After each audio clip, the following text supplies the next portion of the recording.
Please be seated.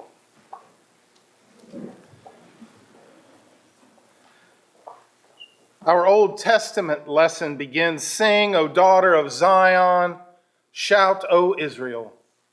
Be glad and rejoice with all your heart, O daughter of Jerusalem. The Lord, the King of Israel, is with you."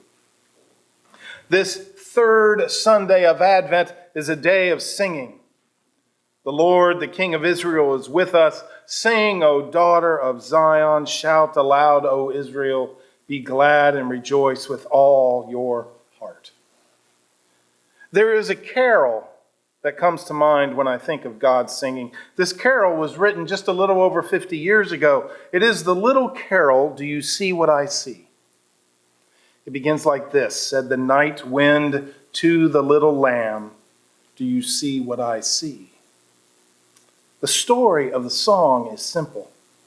It begins with the night wind, and the night wind sees what Christmas is all about. So the night wind tells the little lamb, and then the little lamb sees what Christmas is all about and goes to the shepherd boy. And the little shepherd boy sees the meaning of Christmas, and he goes to the mighty king, and he says to the mighty king, "Do you know what I know?" Then the mighty king says to everyone, everywhere, in a deep, gruff voice, "Listen to what I say." Then the king makes this announcement to his kingdom: a child will bring you goodness and light.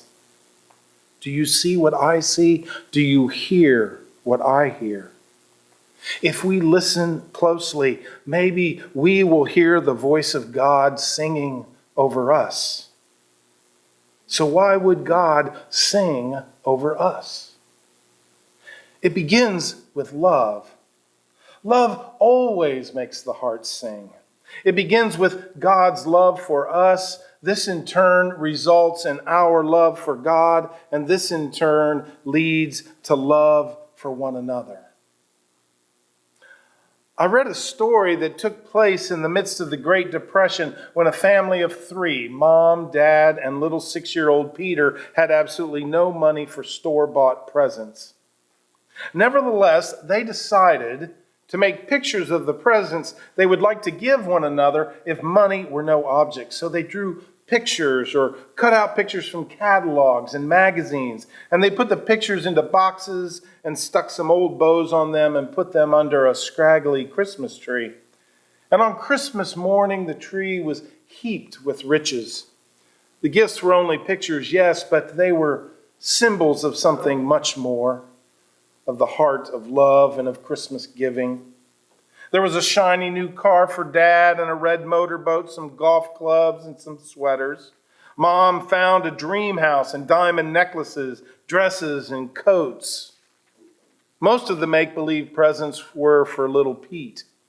There were pictures of a tent, a new bicycle, a pedal car, and all kinds of toys and games.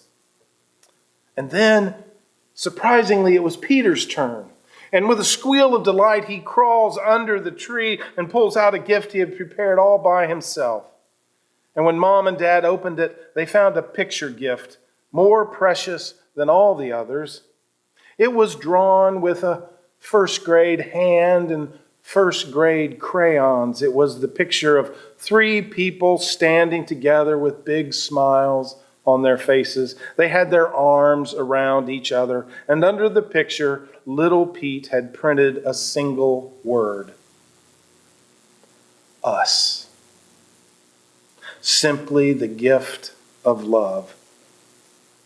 That is a story that must be told at Christmas. For if that doesn't make your heart sing, nothing will. Our lives are filled with love. God sings over us. And we sing of the wonders of Christmas. It begins with love, and it reaches its climax in the manger of Bethlehem. And here's what happened in that manger. God took on human flesh. God came and dwelled among us. Very few recognized him. But God was there in a lowly stable, reconciling the world to himself. And I know it is an outrageous thing to believe and say today, but that's what happened. That's what we believe happened there that night. And people have been singing about it ever since. And people will continue to sing about it for many, many more centuries. Gene Weingarten, a writer for the Washington Post, wrote a Pulitzer Prize winning story in 2007 about a young man in jeans and a long sleeve shirt and a baseball cap who emerged from the subway in Washington one Friday morning. He positioned himself against a wall beside a trash basket, and from a small case, the young man removed a violin, and placing the open case at his feet, he threw in a few dollars and pocket change as seed money, and then he swiveled his case to face the people who passed by and began to play.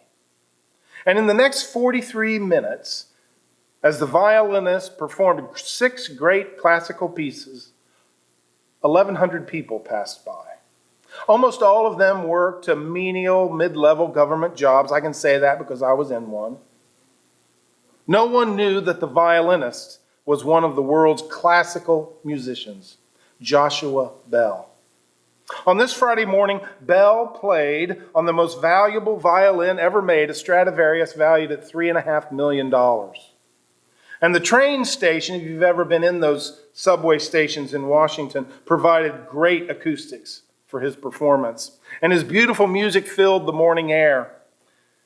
And this reporter, Gene, stood observing and recording the event. In the first 3 minutes, 63 people walked without seeming to notice a thing. And then a man stopped, looked, and quickly walked on.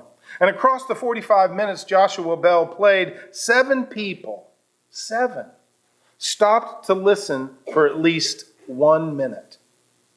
27 people gave money.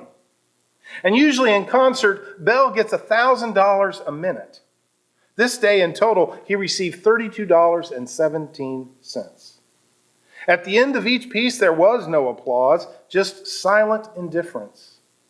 The master musician was ignored. People walked past musical glory without giving it a second glance, except for 2 people. A postal worker named John, who had learned the violin as a child, who listened from a distance, and a woman named Stacy. Stacy had seen Bell in concert 3 weeks before. She recognized him, and here he was, the international virtuoso, sawing away, begging for money. She had no idea what was going on, but whatever it was, she was not about to miss it. Stacy, it is said, positioned herself 3 meters away from Bell, front and center, and she had a huge grin on her face. The grin and Stacy remained planted in that spot until the end. Stacy told the reporter, "It was the most astonishing thing I've ever seen in Washington. Joshua Bell was standing there playing in rush hour, and people were not stopping, not even looking, and some were flipping quarters at him." Quarters.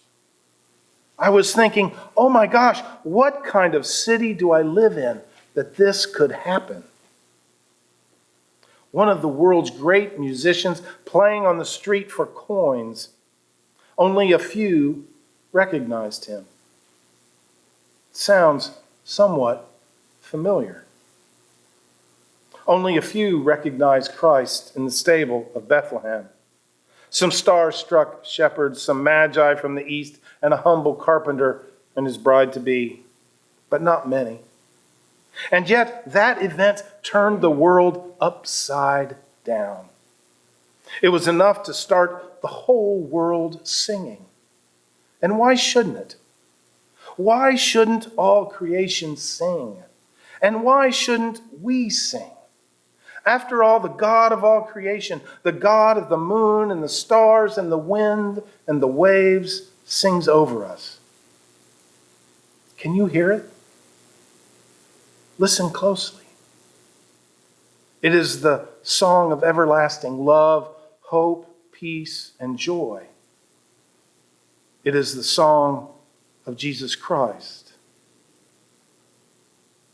Said the King to the people everywhere, listen to what I say. Pray for peace, people everywhere. Listen to what I say. The child, sleeping in the night, he will bring us goodness and light.